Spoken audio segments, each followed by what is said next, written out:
We're sitting here after Sunday, and you gave an amazing message. We're going through the Sermon on the Mount. Yep. And so this Sunday, do you want to share a little bit? It is a topic that is pretty significant, also heavy, and we started it with the two Leonards, you and then Leonard and Hove, and realized, wait, this conversation should probably have a female in it too, and not just two males talking about it. Yeah. So we're redoing this, and so let's get into it. So what was the topic of this week? Well, it was on from Matthew 5:27-30, and we were talking about lust. Yeah. And I think I playfully titled the message, "What's Lust Got to Do with It?" Oh, yes. So I just wanted to get right to the heart of, lust and how it fit into the whole context of the Sermon on the Mount and all the things that Jesus was talking about, inviting us to live by the values of the kingdom of God. Yeah. I just remember the feeling I had listening that you read the Matthew passage, but then you transitioned real quick to the Old Testament and went and did a survey of some intense stories, such as Abraham and Hagar. Yeah. How do you read that passage? How do you read that story now in light of the Matthew passage? One of the things that I kept hearing come across my mind in my just journey into scripture and, education and reading and study is trusting what's on the page in the story. And sometimes we come to scripture with, a model and a picture of what we think we already know. And I think I was sharing earlier with Abraham, we see him as a righteous man. He's in Hebrews and the heroes of faith. Yeah. And so sometimes that gives us a slant or a bias to assume that, so every decision he made, everything he did was automatically good. Yeah. And so when I started reading this passage in Genesis 16, I started to just look at it and see what's actually happening in the story. Yeah. And then tracing back and thinking about Abraham's journey, like he's going into Egypt with Sarah, and he's concerned about the kind of people that are there, so that he actually tells Sarah, pretend to be my sister so nothing will happen to me, because they'll take you from me and kill me. And somewhere along the way, they pick up a slave, Hagar, and they're having this situation where Sarah's barren. And so she gives Hagar to Abraham, so there you have what I talked about, objectification, just for the purpose of having a son, do with her as you will.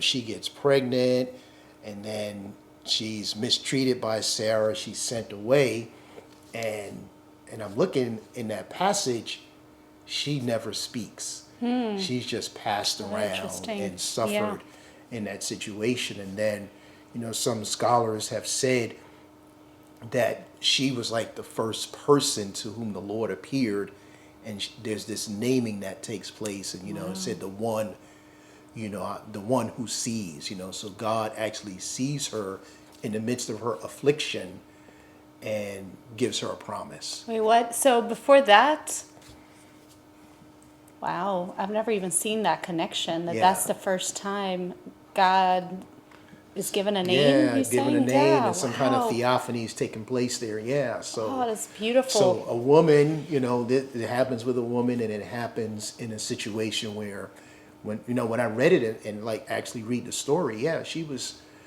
being mistreated. She was done wrong. Yeah. And just hated, and is never actually directly spoken to or named in all exchange, as Abraham and Sarah using her in that instance. Yeah. Oh, that's so powerful, just to see that redemption and how God is in the midst of those who are being abused and used, and in this situation a woman, which then that's the topic that you continue to also talk about, for example, purity culture. Just how do we do that within our churches today? Yeah. Can you remind us of what purity culture is? So yeah, it's been a movement. I guess a movement in it. Some will call it a movement. Some will call it just a practice or a way of being or existing, and it's involved events. There have been promises and pledges, and so much of it is solely focused on sex, and it's in my mind it's a unrealistic and not entirely wholesome view of sex.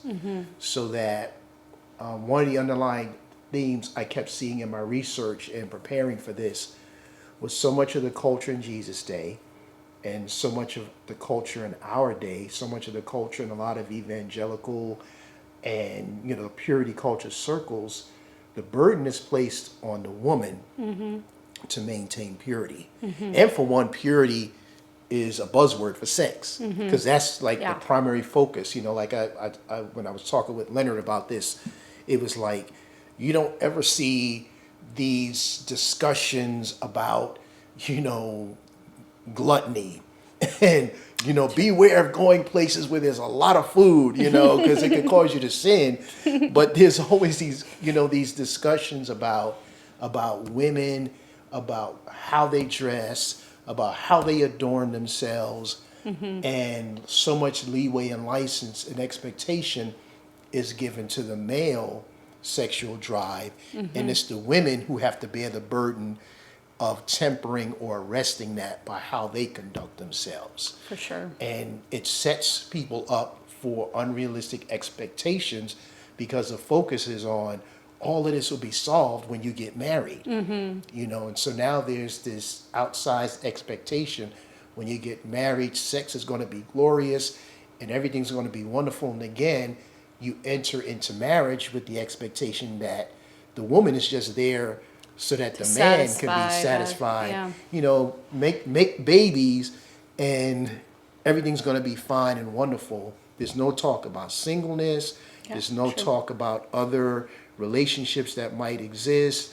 And so like, I know it wasn't my personal experience, like I shared, this whole group of young people is waiting till they can get 18, 19, or 20 and get married and just let all of this pent up sexual expression just be released. For sure. And it does put a lot of pressure on a woman, but I think also on a man. On a man, on both. too. That way, because we aren't just sexual beings. There's so much more to us, and the way we behave and do things. But even when it comes to this passage about lust, that's right. Jesus is turning the attention to ourselves and not blame shifting. Oh, you caused me to stumble, right? And therefore, I started to act this way because of you. Versus like I don't have self-control. Right. I'm not dealing with my struggles, and I would even say purity culture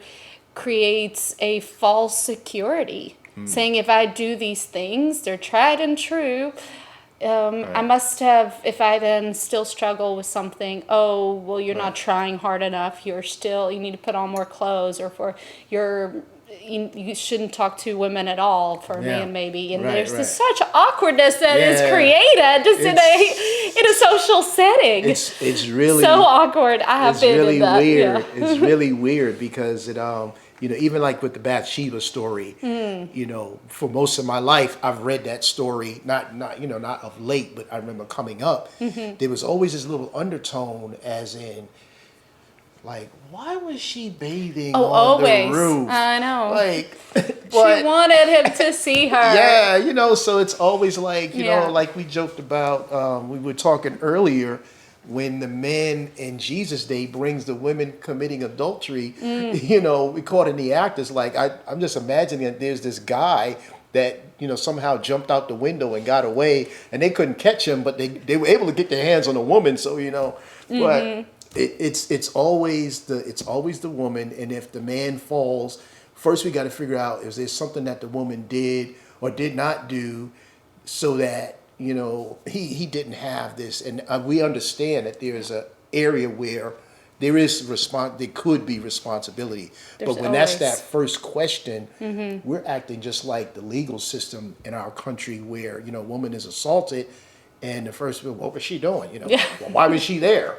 Or didn't she know boys are going to be boys? You can't Yeah. do that around guys. Like, what are we, bulls with red capes? Come on. Yeah. Basically, just the whole soul sense of like, I'm existing, therefore I'm already the problem. Yes, And just walking being- around your whole life. I mean, when you said that about a woman getting up and is so self-conscious about what she's going to wear, I turned to Leonard, my husband, saying, do you worry about that every single day? We're just joking about that. It's like, I don't think a man ever wonders if his shirt is really too tight or his jeans or whatever, as much as a woman is. And it's not just worry, but people are constantly throwing that at women.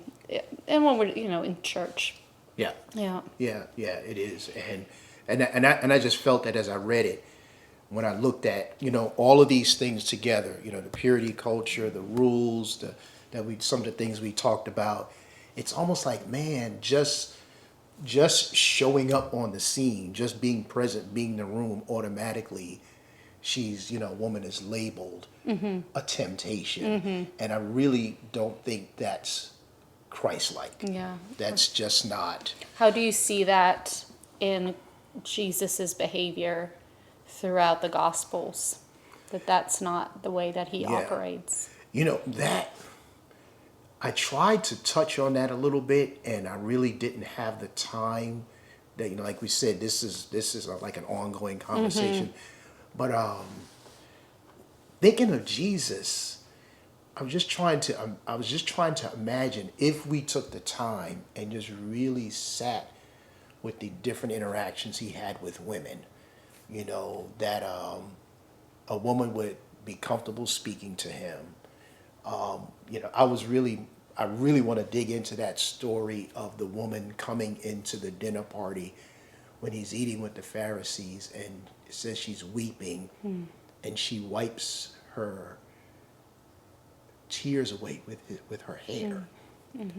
And the humanity of Christ in that circumstance, that there was some kind of safeness, the nature of the relationship that was so counter to the culture of his time. Yeah. That he just drew the women and children to him that way. He was not this, like he had this guard. He was standoffish, possibly even affectionate, without being sexual. Yeah. That's so true. like something to be considered. Yeah. Yeah. Yeah, that's really good. So we also talked about the Billy Graham rule. Yeah. I think I would like to touch on that for a moment too, and just look at how it has really brought very healthy safeguards, and how probably that should continue to be that way, but also how it has, on the other side, also backfired a bit. Yeah. And so what is your perspective? So again, rules, they have good intentions, I think, good start, good ideas, but what happens when they work out? Yeah. How do they work out practically? And I understand that was a safeguard for a unique, maybe, or special situation with someone that's in a high profile, high visibility, and they don't want to have any appearance of anything improper ever happening. And that's wise. I think that's wisdom. And taken as a broad thing, again, the woman is the problem. Yeah. So I'm not going to work on my inner self, Yeah. because I'm just going to keep them at arm's length. I'm going to keep the women away, and I don't have to change. And if I should happen to slip, well, it's probably her fault. Yeah. And the rules are there, and yet we still continue to have reports coming out of abuse every day in ministries. And that's why we talked about, you get the report, you get an accusation, and women are asked to be silent. for the sake of the ministry, for the sake of the reputation of the offender, the pastor who did it, the minister who did it, the priest who did it. They're moved to other ministry assignments. No help is given to the victim. As we talk, I even remember watching a video, and the pastor was brought on stage and celebrated and commended because he had confessed. Oh, yeah. And it wasn't really like a full confession. Interesting. He was not discreet. But like, you committed a serious sexual sin. You offended somebody You else. hurt somebody. Yeah. And the entire congregation is congratulating the person Yeah. for slightly admitting, I might have done something wrong. And the person who was hurt Yeah. is ostracized. Yeah, so true. And they're not given any kind of pastoral care. They're given counseling, Yeah. like disciplinary counseling. Yeah. Wow. Like So that. Yeah. yeah, it's that thing. It's all about the man and the man's reputation. It's a man's world. It's a song, the song we go. Yeah. And it's just, again, we and I just really felt that I had to say that we have done our sisters harm. I think for me, growing up in church and very early on when I was 16, 17, I already felt like I wanted to be in ministry, or not just wanting, but feeling that call and just having no idea how to get started. Right. And seeing a lot of the guys around me getting so many opportunities. They had a and pathway. They had a pathway. Yeah. They were brought along. Yeah. And then me just being even present. I remember a couple times if I would engage with the male leaders, that just feeling that awkwardness of they didn't know what to do with it, or me, just a normal conversation even. Just that sense of immediately goes to sexuality or like sex, or just like that thing of like we're not allowed to interact because of that versus Right. we know Lydia, we've known her for years. Like, can we not have just a normal relationship, and can she not participate in conversations about the things of God? Right. Or can she only participate if she has something administrative to add, or Watching the kids. Watching the kids to add, but really Yeah. being engaged on that level, Yeah. but also not really knowing how to go about it and starting that conversation, because Yeah. everybody that I had access to who I could express my desire and call for ministry wasn't even close to being able to give me a pathway. Right. It's just far from their mind that far- could ever be possible. Even that, Yeah, but also that just desire. there's no, even if they would have that desire, they themselves are not given that position or that authority or that creativity to help me along in that. Right. And so it's just amazing looking back that I ended up here. Yeah. Because in the end, God Yeah. leads us on that path. Yeah.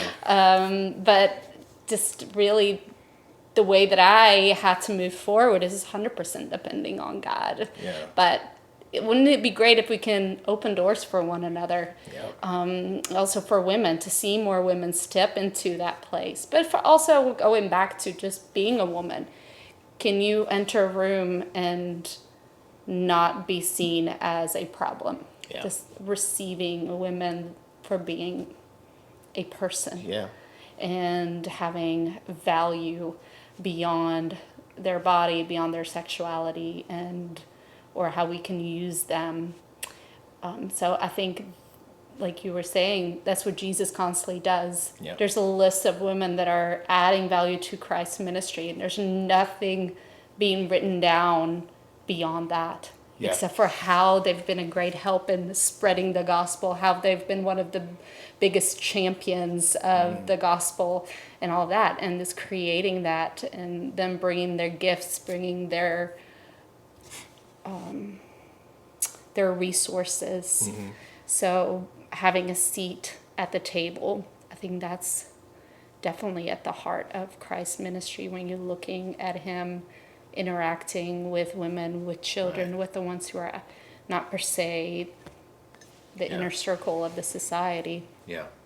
It just deserves, like, it's like everything we we discuss and we study, there's so many layers. Yeah. There's so many layers to it. And we kind of acknowledge like the things you said about the women's contribution, and it gets like a paragraph. Yeah. And you say, okay, we did our duty. Yeah. I remember one time this was in like, I don't know, I was in the youth group still, and I needed a ride home. I didn't have a ride home. So one of the guys was like, oh yeah, I can take you home. It's just a couple of, and some other person was riding too. So I wasn't alone. We were very aware of that whole thing of, you were talking about that too. Like if somebody is in need of the opposite sex, like, are we like, oh, are they good looking or not? If they're not good looking, yes, you can come ride with me. Anyway, so, but before they could drop me off, the other person needed to grab something from their house. Right. So it was me and the guy in the car by ourselves. I mean, the car did not have tinted windows. Oh, yeah. And it was literally a couple minutes.